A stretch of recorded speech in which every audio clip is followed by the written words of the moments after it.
Hello, folks. Welcome. My apologies about the confusion on the time. We appreciate your patience. We will be giving everyone a recording of this after the fact. So everyone that's registered for the webinar will get a recording. So I'd like to introduce our panelists and participants today. Paul, I don't believe needs an introduction, but in the spirit and the theme of the webinar, I asked AI to summarize Paul in bullet points, and this is what it gave me. I think it's pretty much what I would have written myself. So it was able to save me some time in that regard. I was very happy with that, and I thought it was thematically in keeping with where we want to go with today's and in this year's series, this fall series. We're also thrilled to have Ryan Herzog. Ryan's an associate professor at Gonzaga of economics.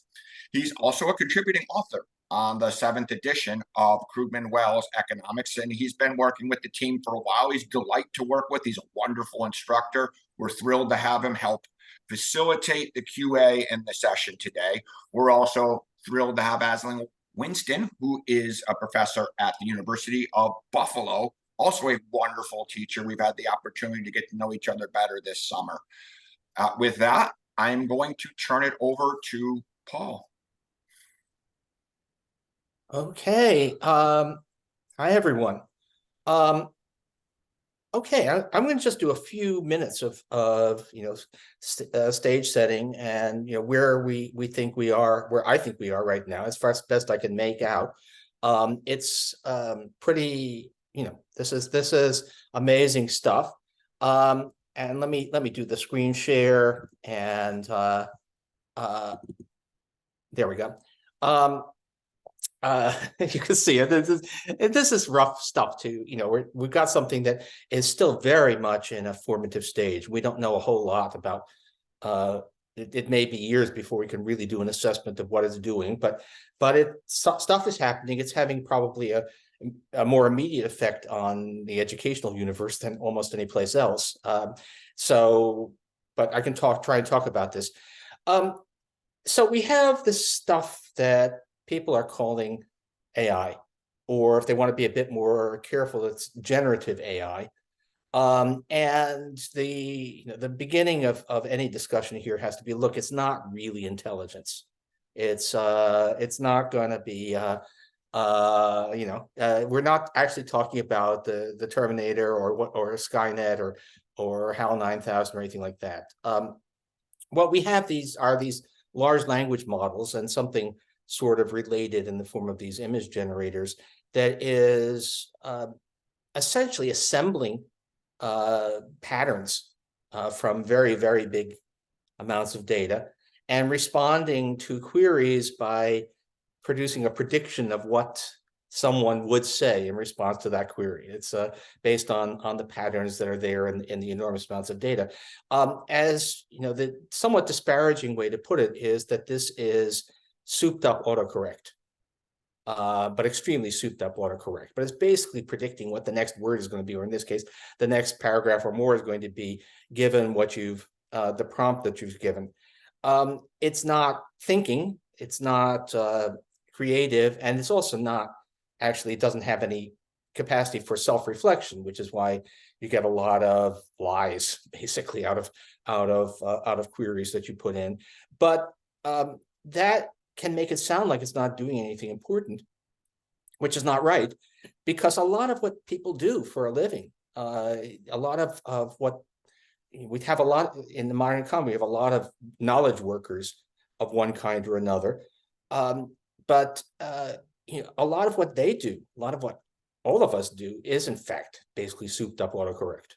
That is, it is kind of using patterns to produce the next answer, not necessarily, hopefully with a little bit more judgment, but the actual creative stuff is not there are many jobs that are highly paid because they're difficult for people to do, but don't actually involve creation. And even people who do creative stuff, that's probably only a small part of their output. So being able to automate a lot of what we do with knowledge is probably not a a trivial thing. It might well be very, very important economically, both positive and in some ways negative. There are a lot of estimates out there. Not a lot. There have been assorted groups trying to make estimates of the impact, which is, hugely speculative. It amounts to sort of breaking down tasks and trying to figure out which ones can be replaced. We don't know that, but it's best guesses. And to a certain extent, you can do kind of comparison with possibly comparable historical episodes.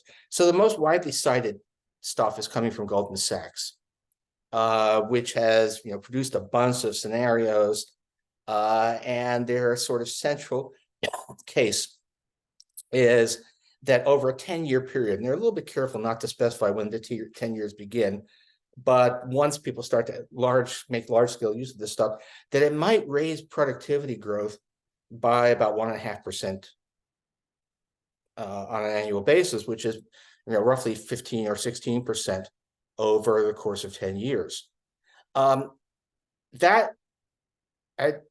Perspective here, that's actually huge. That's a gigantic change in productivity for any new technology. It's not the complete, it's not a transformation. It's not that suddenly robots are doing all the jobs, but that's a really big impact. On the other hand, it's not unreasonable given some historical experience.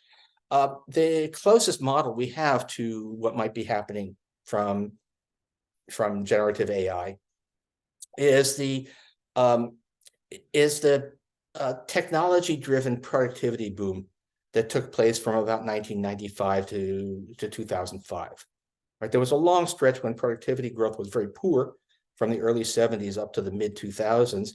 Then we had a burst of productivity improvement, which was pretty clearly information technology. It really was, for once, you could actually see technology, and as measured by economists, needn't correspond to anything visible that looks technological. But in this case, it really was. You could really see that IT was being applied often to fairly prosaic stuff. A lot of the gains came from stuff like inventory management, from the fact that when you bought something from Walmart, the cash register read your barcode, transmitted that back to to production management, and was used to keep the shelves full with minimal excess inventory. And if we look at that experience, here's what I've done. Look at productivity, output per hour, and didn't bring it all the way up to the present because that would obscure what's going on here. We had a long period, and I used the natural log of productivity, so that a straight line is a constant percentage rate of growth per year. If we look at the period between the early 70s and the mid noughties, it was a pretty sluggish productivity growth. Then you get a period of quite rapid growth, which kind of tapers off circa 2005, 2006. So one of the odd things is we haven't seen a lot of payoff to all of the, it sort of ends just about when the iPhone is introduced, which is kind of a little odd. But in any case, there's not much question that it does reflect productivity growth. It does reflect technological progress. This is IT finally paying off in the economy. By the end of that period, we're about 0.12 in logs, which is close, is about 13% in terms of not logs. We end up sort of 13% above the trend. There's a pretty good case that generative AI is a more profound innovation than the stuff that was driving the productivity surge in that sort of golden decade. And so it's not at all unreasonable to think that we might get a pretty big payoff in terms of the economy getting bigger, more productive, lots of good things, but not necessarily good for everyone. So what we have here is a technology that will expand the economy. No particular reason to think that leads to mass unemployment. That has never happened before. Technological progress has always just led to more stuff rather than fewer jobs. But it will displace substantial numbers of workers, and not equally. So we've seen this before. If you think about non-information jobs, freight containerization eliminated longshoremen. There used to be hundreds of thousands of workers unloading ships, and now they're essentially none. It's just giant automated cranes swaying boxes onto the decks. Or if you think the data are a little scrappy, otherwise I'd have used it. There was the Excel shock when spreadsheets came in, which is really in the mid to late 1980s. There appears to have been a substantial drop, at least several 100,000, in the number of bookkeepers in America, because people could keep their own books with a spreadsheet. So what about AI? Okay, again, Goldman has the closest thing. I don't want to treat this as gospel, but they've tried to at least estimate which kinds of jobs are going to be exposed. And you can see here that, so the numbers, the ones at the left, the big solid blue bars, that's saying very few jobs are exposed. And the light blue or gray bars to the right is quite a few jobs being exposed. It's, as it says, legal and administrative.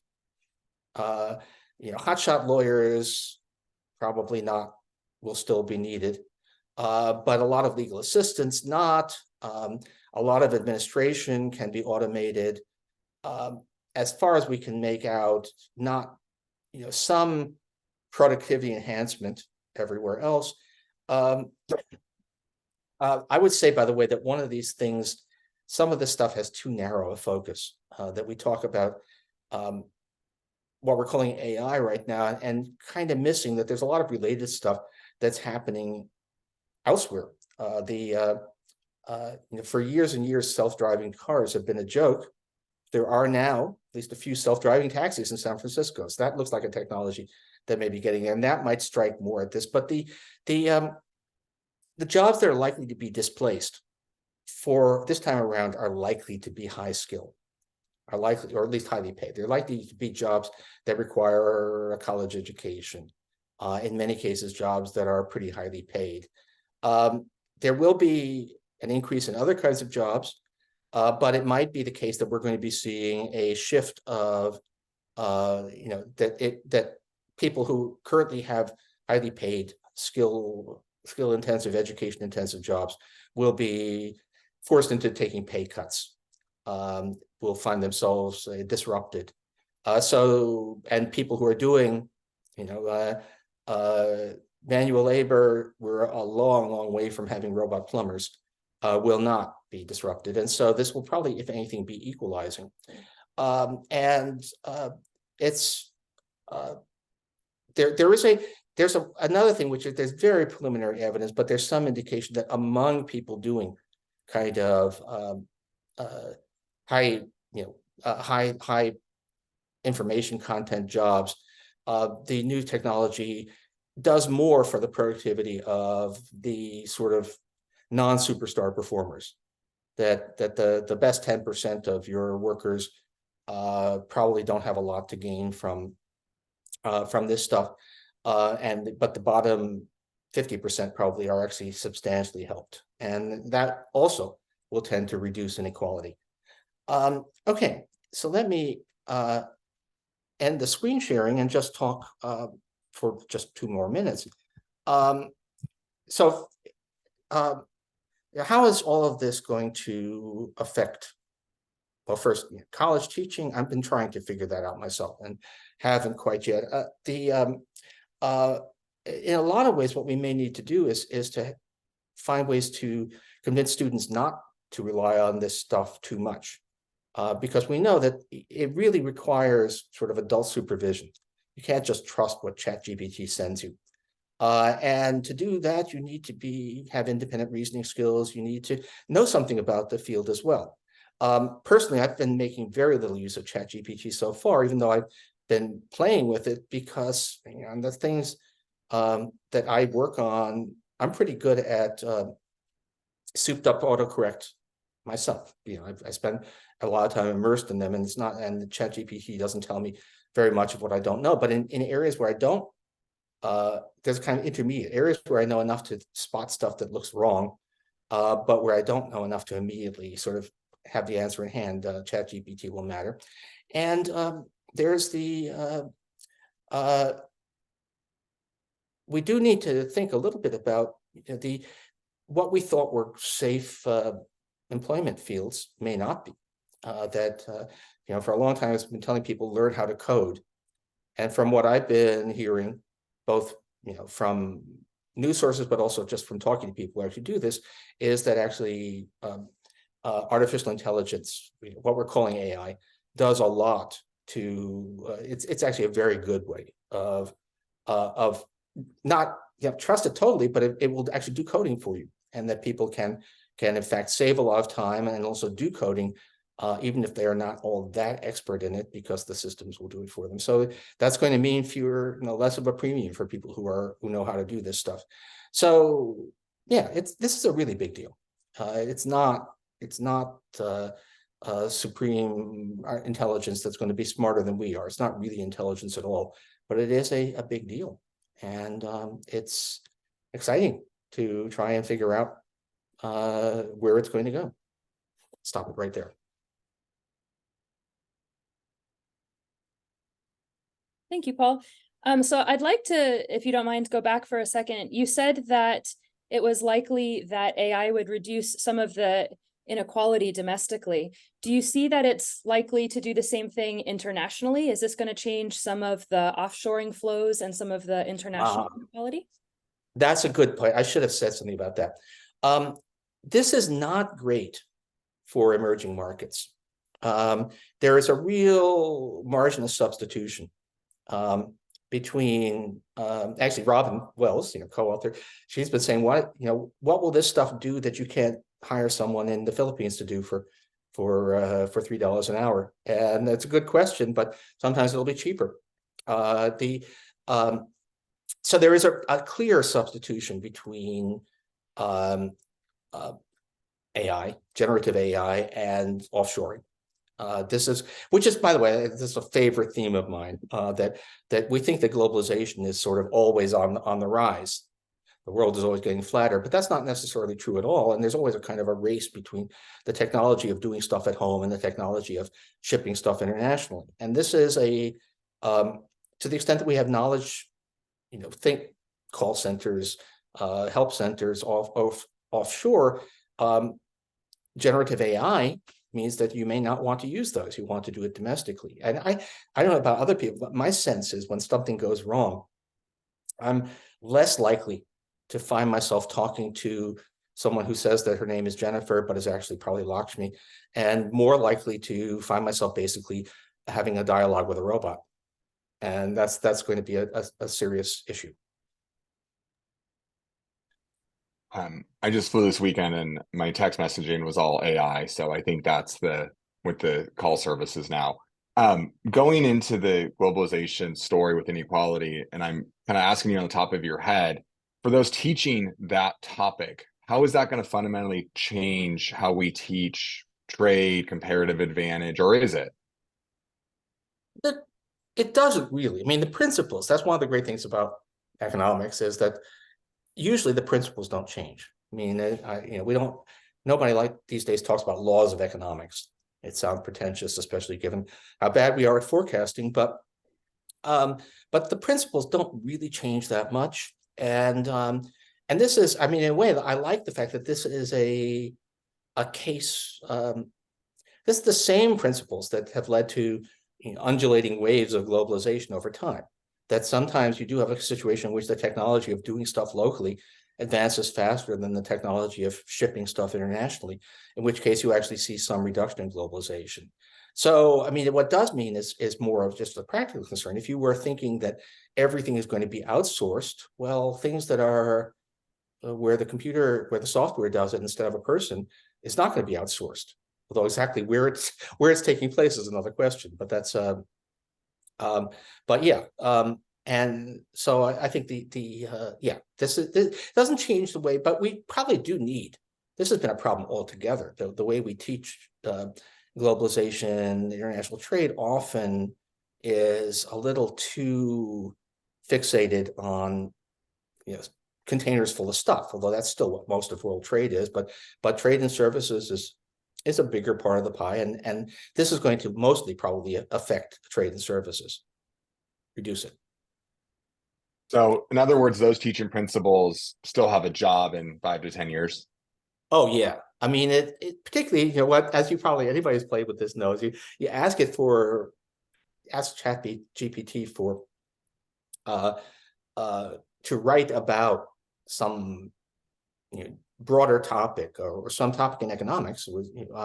It will first of all, it'll produce it'll rehash, it'll tend to get conventional wisdom more or less right, but mixed in with some crazy stuff. And then this, I don't think we've solved this. It'll supply references, papers, it will cite papers that don't exist. And exactly what's going on there. But we have reached the point now where the software that is so complex that we don't actually know how it works. And so the point is that no, it's very much I think the general rule is that this stuff can be big productivity enhancer if you know enough, if you have enough judgment that you can make a call about what is what is reasonable, and just have a kind of a, can we say this, a bullshit detector? Because it turns out that software, one of the things it has learned to do is bullshit, and you really want to have the ability to detect when that happens. So at a school where we have a strong liberal arts core, right, we have students taking multiple philosophy classes, does that put more emphasis on these courses outside of economics to help students develop the critical thinking skills that complement what we provide in our discipline? Yes, I think so. I mean, if you actually ask if what we're looking for now is a lot of the grunt work of many jobs may actually be taken over now by software, which means that to some degree, technical skills are less important. I don't really trust people to oversee this stuff if they don't have some ability to understand the technical stuff. But what you really, really need now more than ever is judgment, some ability to say, wait, that doesn't sound right, or a way to formulate the question. In many ways, the important thing really is just asking the right question has never been more important, because answering the question is gotten easier, but asking the right question has gotten more important. And that's something that kind of requires human insight, and liberal arts is probably a good way to do that. I mean, that's what kind of, if you think about how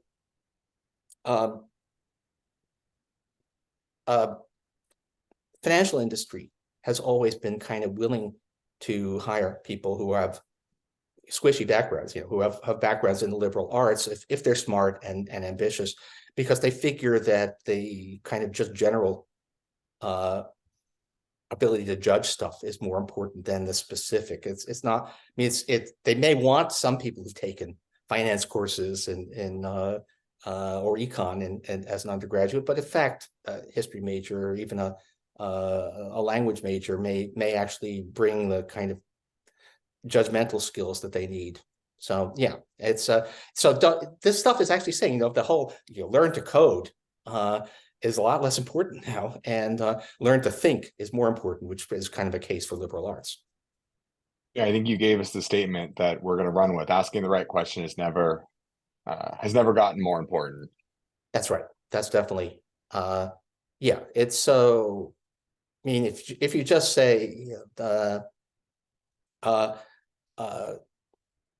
prospects for globalization, or tell me about the prospects for globalization, that is probably not going to tell you anything. You don't want to run with it. That's just going to give you a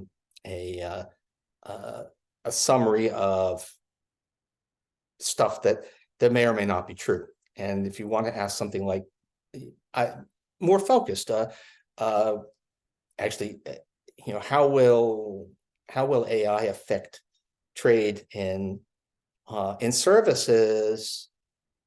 You still won't necessarily believe or what may not really answer the question. I'll probably give you a sort of crazy of stuff, but it'll be useful to kind of think about as a starting point, something that you can work from. But it's always going to be a starting point. Almost never. I mean, I guess Scott managed to produce my bio with ChatGPT, but that's not a hard subject.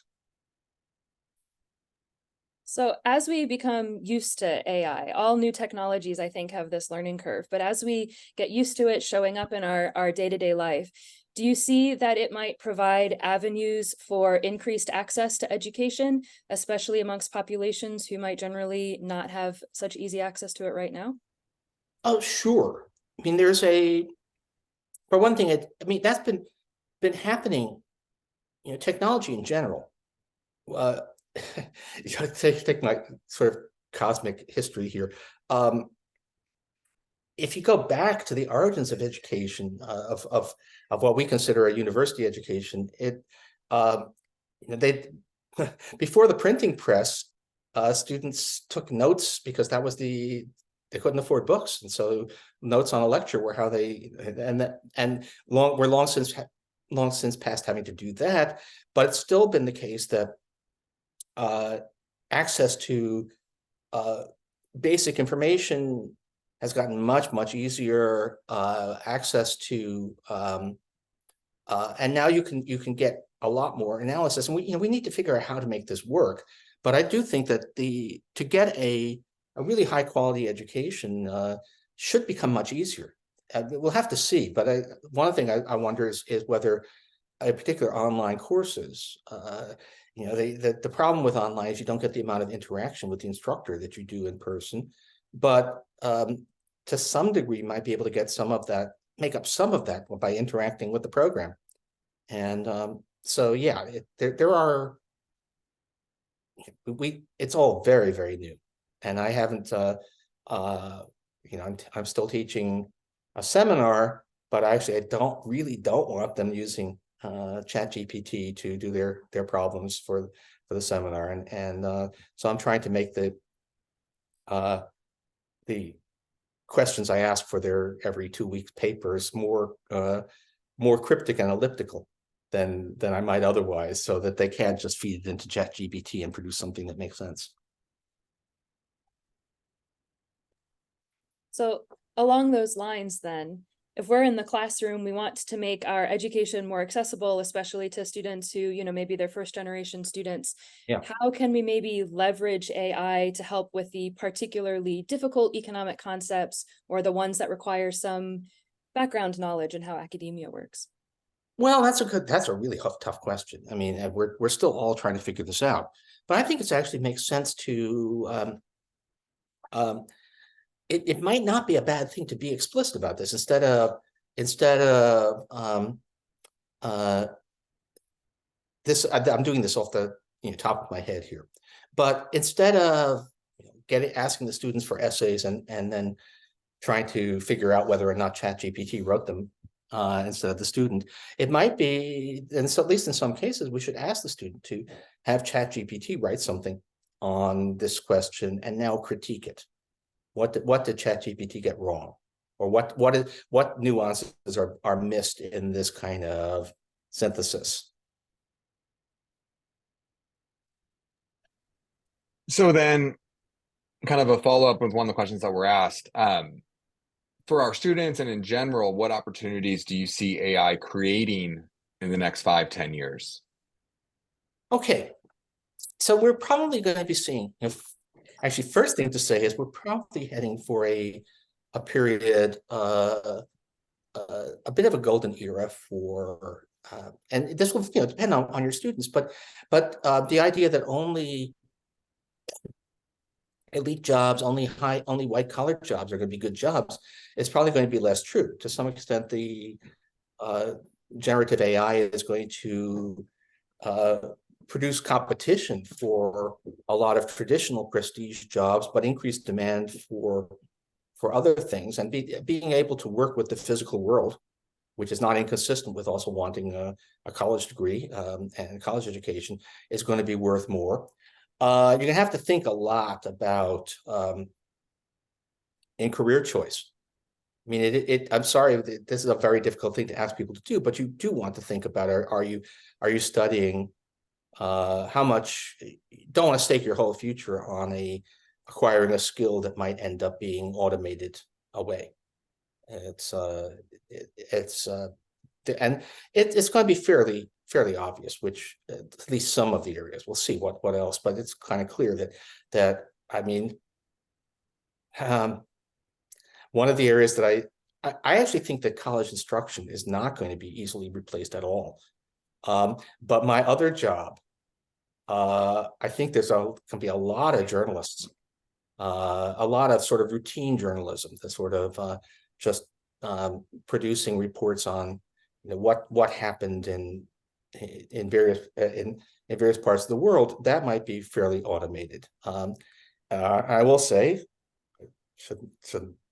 don't tell my colleagues, but I would say that at least half of the opinion writers I know could be replaced by ChatGPT, and nobody would really know the difference. But we really need to think about this, but it's clearly going to be the case that a lot of heretofore prestige jobs will be devalued, but a lot of things that involve just, again, sort of basic human judgment, which is the one thing that these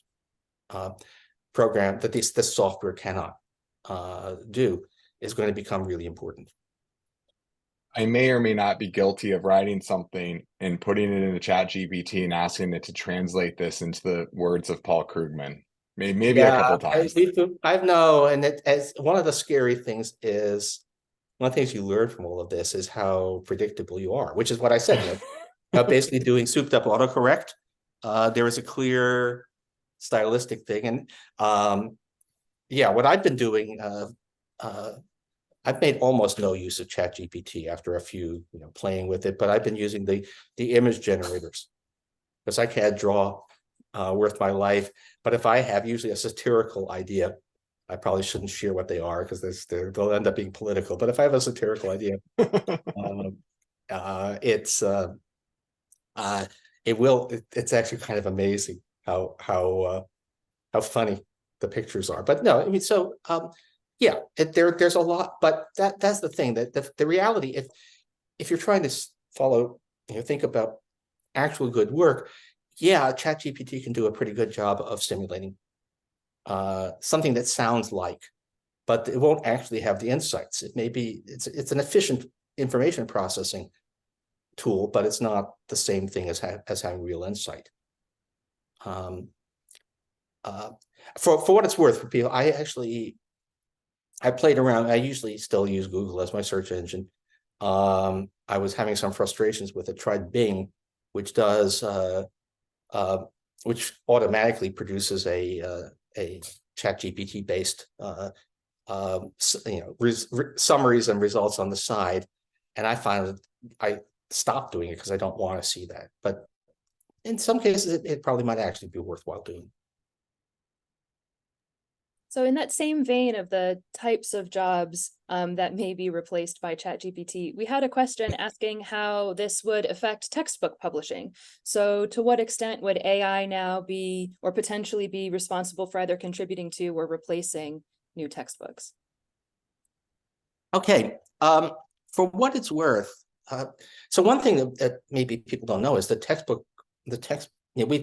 on 7th edition now, coming out soon, and that universe has been really transformed by technology already, actually multiple times. But when we were doing first edition, it was all kind of paper centric still completely. There were no online editions. As late as 2nd edition, which came out just after the financial crisis, part of the hysteria of trying to keep up with it was that we had to make changes on paper galleys that would adjust for it. So, and that's all very much changed now. It's mostly online, and the whole I think improved. What I don't think, it's interesting, I think a lot of the information that's in textbooks could be produced by ChatGPT. If you did generative AI, if you were looking for oh, I see Scott saying that we technically had an online edition. Yeah, well, anyway, but we were very paper centric. If you are thinking about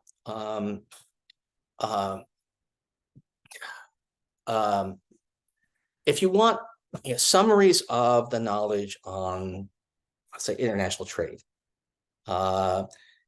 generative AI might be able to do that pretty well. If you're looking for but a lot of what we do in the textbook, what any textbook writer, if they're any good, does, is they work very hard on the pedagogy. It's not just simply here's the information you need, splat.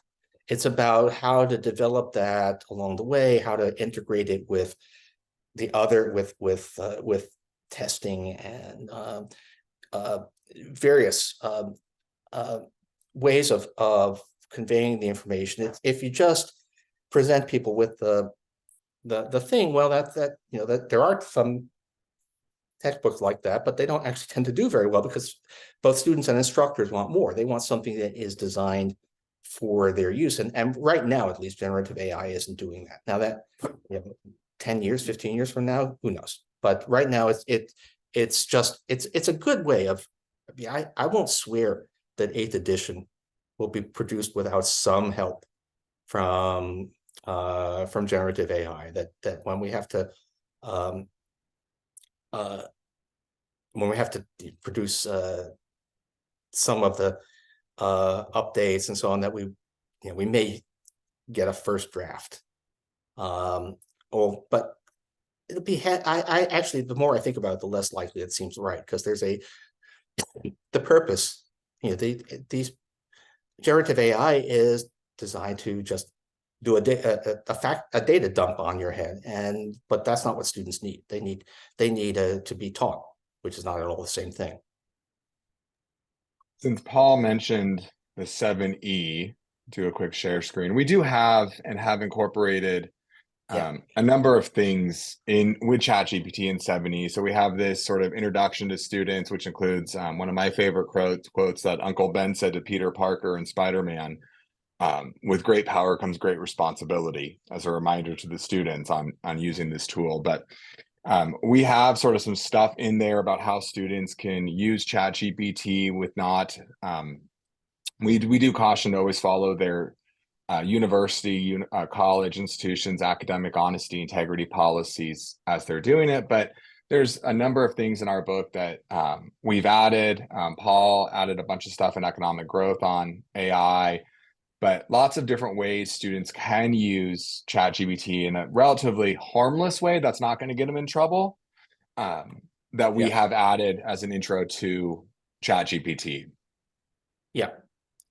I mean, it's clearly it's a real supplement, and find recent all of the things that you say there, but it's a good way to get summaries. It's a good way to keep abreast of events. So yeah. It's not standalone. It's not going to do it. I mean, we will eventually get a situation where we have people who have trained themselves or think they've trained themselves to do economics purely with generative AI, and it's probably going to be pretty awful, unless they have inherently good judgment, which is what we're trying to teach. So then I'll do a quick question, because I think there's a good question in there about the main threats of ChatGPT: disinformation, polarization, lack of human contact. So what do you see that makes you the most nervous, and potentially what makes you the most excited? Okay. Truth is, I'm not very. I mean, I think there is a real possibility of polarization and misinformation being spread through ChatGPT. but I'm not sure that it'll be any worse than what's already happening. I mean, again, people are what people do is a lot of it is in fact souped up autocorrect, and if anything, ChatGPT not being inherently partisan is probably less likely to be selective in the information it presents than a lot of what the online universe is like right now. So it might, if anything, we'll see what people have. But I wonder if we're going to end up, it's a little bit like there are people who try to don't like Wikipedia and try to produce versions of Wikipedia that don't disturb their preconceptions. And I wonder if you might find that people start to try and train their own generative AI models on only the information they like. I'm not sure if it'll work, but at the moment, actually, if anything, it's a bit more neutral than a lot of what people supply. I worry mostly that it will. The one thing that these things do is they do produce the superficial understandings, and they tend to amplify conventional wisdom.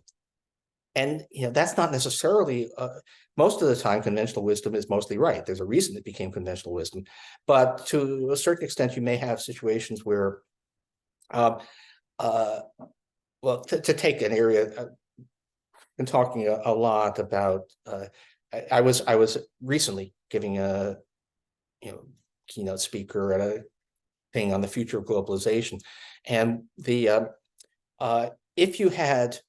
if we'd had ChatGPT circa 2006, when The World is Flat was on its 50th week on the bestseller list, and everyone, it would and you'd asked it about globalization, it would probably have said, "Oh, unstoppable, grows forever." And in fact, a lot of us knew that was a questionable proposition, and in fact, globalization has sort of plateaued just about then.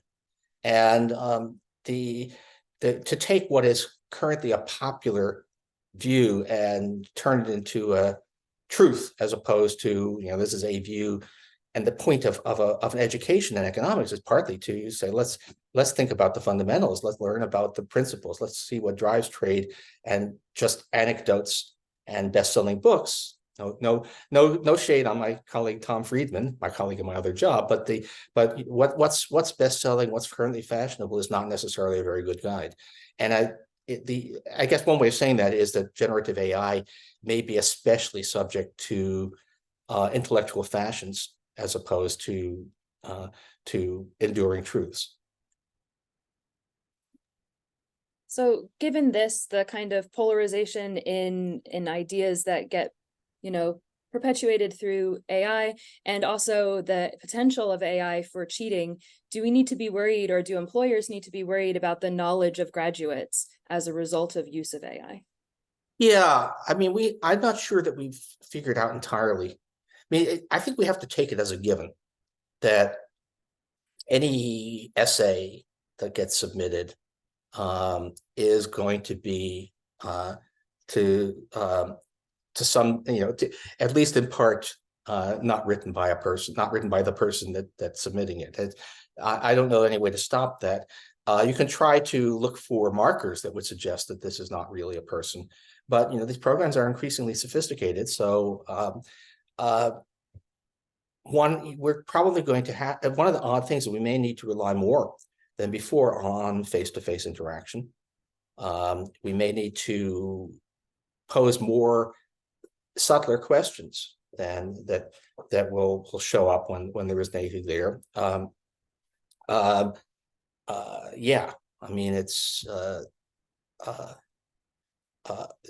I think probably we overestimated our ability to judge people by essays beforehand, and it will certainly be even harder now. It's early days. We're still trying to figure this out, but yeah, it's going to become a real issue.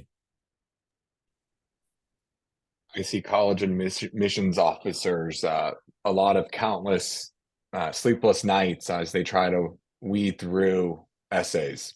They may simply need to, well, one concern I have is that as non-face-to-face communications as it becomes increasingly difficult to tell whether, whether a person did this or whether it was done, whether it was automated, that we might see a bit of a regression towards face-to-face, which has its virtues, but also does kind of mean that the connections in the old boy network start to matter more. One of the great things about a lot of us are have negative thoughts about standardized testing, but one of the great things about standardized testing was that it does open the door to people who don't know somebody who knows somebody, and that's going to become harder now, we'll have to try to figure out ways to deal with this, but I don't have solutions yet. Well, and maybe with standardized testing, the AI tools will be able to provide study sources, practice questions, and the questions on SAT, ACTs are standard. So that would be where it could have a lot of value for those that can't afford private tutors and things like that. Yeah, that's right. To the extent that that's right. To the extent that we are still going to be using standardized tests, but presumably taken in person, so you can't just have a program answering it for you. Then prep work is, we have a situation now where the ability to afford tutoring and prep work is unevenly distributed, and just might make it more evenly distributed. I do think that ChatGPT would probably be pretty good at preparing you to take an SAT or later in life a GRE, which is in some ways a negative commentary on the standardized tests, but still, it's this is something, since we do use them, this could help. Yeah.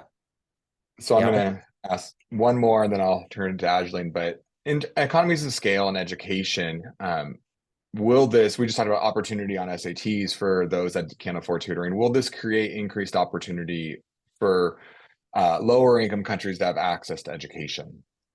Well, sure. I mean, it's so lower income countries are going to have less ability to sell stuff based on low wages, because some things will be, certainly services will be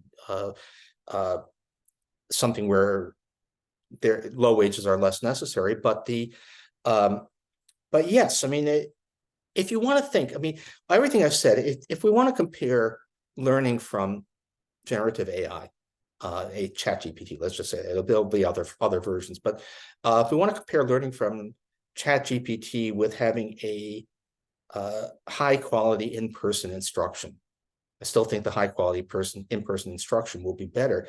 But if you want to compare learning with ChatGPT with trying to simply be to study on your own, or to study under very, where there's it's very hard to get that instruction, then it could be a huge boon.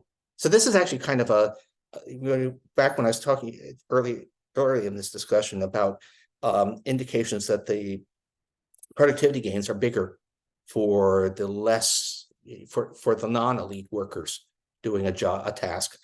This is kind of a version of that ChatGPT could be a big goal, a big improvement in the ability of people who are sort of learning on a shoestring to actually manage to learn. Not going to be quite the same as sitting in a seminar at an Ivy League school, but it could be a whole lot better than it is right now. So one thing that I've been thinking about personally as AI has become more popular is how can I, as an instructor, use AI to help me better meet the needs of my students? And in particular, I think, many of us as instructors, we are subject to that kind of curse of knowledge. We forget what it's like to learn information for the first time. So do you think that there's a role, or what role do you think AI can play in helping us as instructors better take our students from this point where they have no real background in economics to a point where they can talk about these more difficult concepts? Well, I'm playing with the idea of in fact asking students to start, instead of write me an essay on topic for next week's class, write me an essay on comparing retirement systems across wealthy countries. to have ChatGPT write an essay, write about that, and then comment on, critique that. So as a way to, now we'll see. I actually might do that next week. In fact, that's an idea that has just occurred to me that I could actually not do this theoretically, but actually try it and see what happens. But I mean, I think that's a helpful starting point. I've been thinking, although I haven't started to do it yet, is thinking about not the students using it, but it might be worthwhile for instructors who are immersed. I mean, this is the curse of something you really have to fight. Actually, I have to fight in both my jobs, but maybe even more so in journalistic stuff, because I have to bear in mind that I have an audience of intelligent people with no background whatsoever in the fields that I'm commenting on. So trying to remember what people don't understand, trying to remember what it's like to approach a field where it's kind of like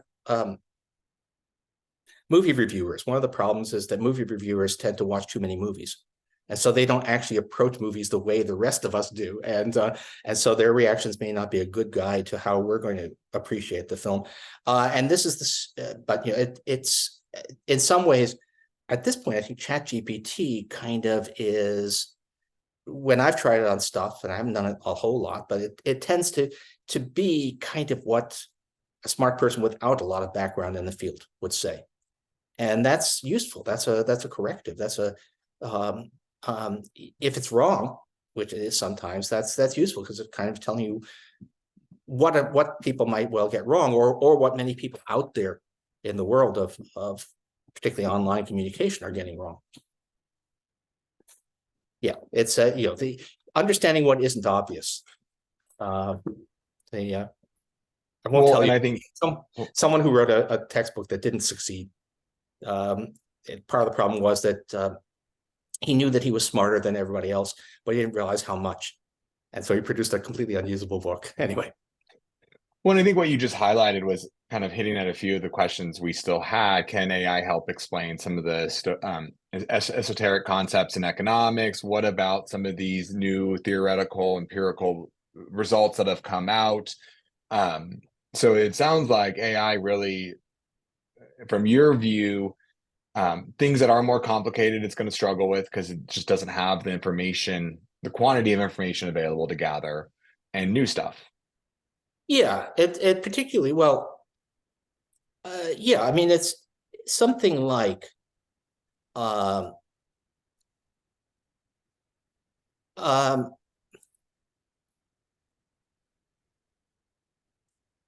can I say? I mean, yeah, things that where there isn't. I mean, again, it is not really. It's not thinking. It's sort of looking at a wide range of stuff that people have said and extracting patterns from that.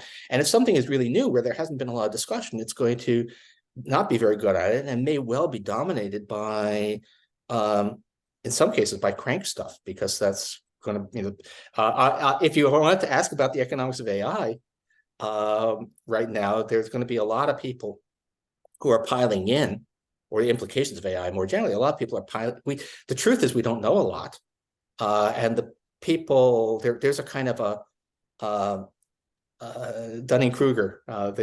The most incompetent people are the most confident, because they're not competent enough to know that they're incompetent. There's going to be kind of a Dunning-Kruger effect right now on AI itself, because the people who know what it's going to do and are voluble about it are actually the people, people who actually are thinking hard, or know what they don't know. And so, yeah, this is the kind of thing there where we're really going to have to, well, again, maybe useful teaching tool to ask students to look at what generative AI has to say about some issue, and then critique given what you've been learning in your class. Yeah, I think a big point, and I think concern of a lot of instructors, is it's going to put more burden on them to come up with new assessments, and like you said, interaction with people, hearing student responses, more presentations where you can ask them in-depth questions. So I think that's my biggest concern is it's going to take a lot more time. And if you have large numbers of students in classes, being able to find that time might get difficult. Yeah, I do worry because a lot of the answers generally to pedagogy questions involve more interaction with students, more work on interacting. And the problem, of course, is that instructors are, particularly most instructors, have fairly heavy teaching loads in big classes, and it's not a what you can do. And we're not talking about Oxford one-on-one tutorials for most education. So, and I don't know, I mean, you can probably use ChatGPT to help prepare your materials, but that is not really going to substitute for interaction with the students. Interaction or grading. Or what? Or grading. Or grading. God, I hate grading. We all do. The thing, one of the surprising things that I have learned from where we are in a lot of these, we've already had one big revolution, which is a lot of remote teaching, remote presence altogether, which is, and I think it also may apply. One of the odd things is it turns out that that remote presence works better for small groups than big ones. At least my experience is that giving a seminar that's small enough so that everybody's on my gallery view I like to be in person as much as possible, but that works. Especially if I've had, if it's on and off, if it's hybrid. Giving a lecture to several hundred people online is actually, I find, awful, because you really want the sense, the kind of nonverbal cues about what's working and what isn't, what's getting through, and you don't get that. So, and I wonder, in a way, I can imagine that ChatGPT would be better at producing, at interacting with individuals to teach them stuff than it would be at delivering what amounts to a lecture. That's purely speculative, but based on what I've seen, it might well be the case. Yeah, and then when you have 700, you're mostly looking at black screens anyway. Yeah, that's right. No, it's impossible. And whereas actually, giving a lecture to 700 people, there's kind of staring out at that sea of faces gets you more information than you imagine. If you haven't tried doing it and try doing without it. You might as well just be supplying a video if you're not doing that, and it's the interaction. So it's odd, but anyway, but yeah, I know a lot of these things. I guess the trick is going to be to find ways to reduce work on some parts of teaching in order to make room for the extra demands on instructors that will come from trying to deal with this new universe of generative AI. Thank you so much, Paul, Ryan, Asling. I just want to wrap up quickly, show you guys something. This, as you, I believe, know, is sponsored by Macmillan. We're always trying to incorporate new technologies. The 7th edition of Paul's book is going to be coming out. One of the new things we've done is we've replaced all the graphs in the book. Well, now a lot of the major graphs in the book with these interactive graphs, which we're also giving to instructors as a bank. We're looking at AI as something to incorporate going forward. It's not going to necessarily be when the 7th edition rolls out, but this is an example of something you'll see in the 7th edition. If you want access to Achieve, which is where this is going to live, the book and all the resources will live in Achieve. Simply reply to the email that you got from me inviting you to this, or type my email in. It's right there. And thank you so much, all 3 of you and all of you that came. Thanks Paul, much. it's always a pleasure to have it. You just, the wealth and breadth of knowledge and analysis is always, it's incredible to me. And I've been privileged to work with you for a number of years. So thank you for continuing to do this stuff with us. Asling and Ryan, as instructors who are sort of the new generation, thank you for being part of this. And we will follow up with a recording and let you know about future events. Have a great day, everyone. Thanks so much for coming to this. Take care.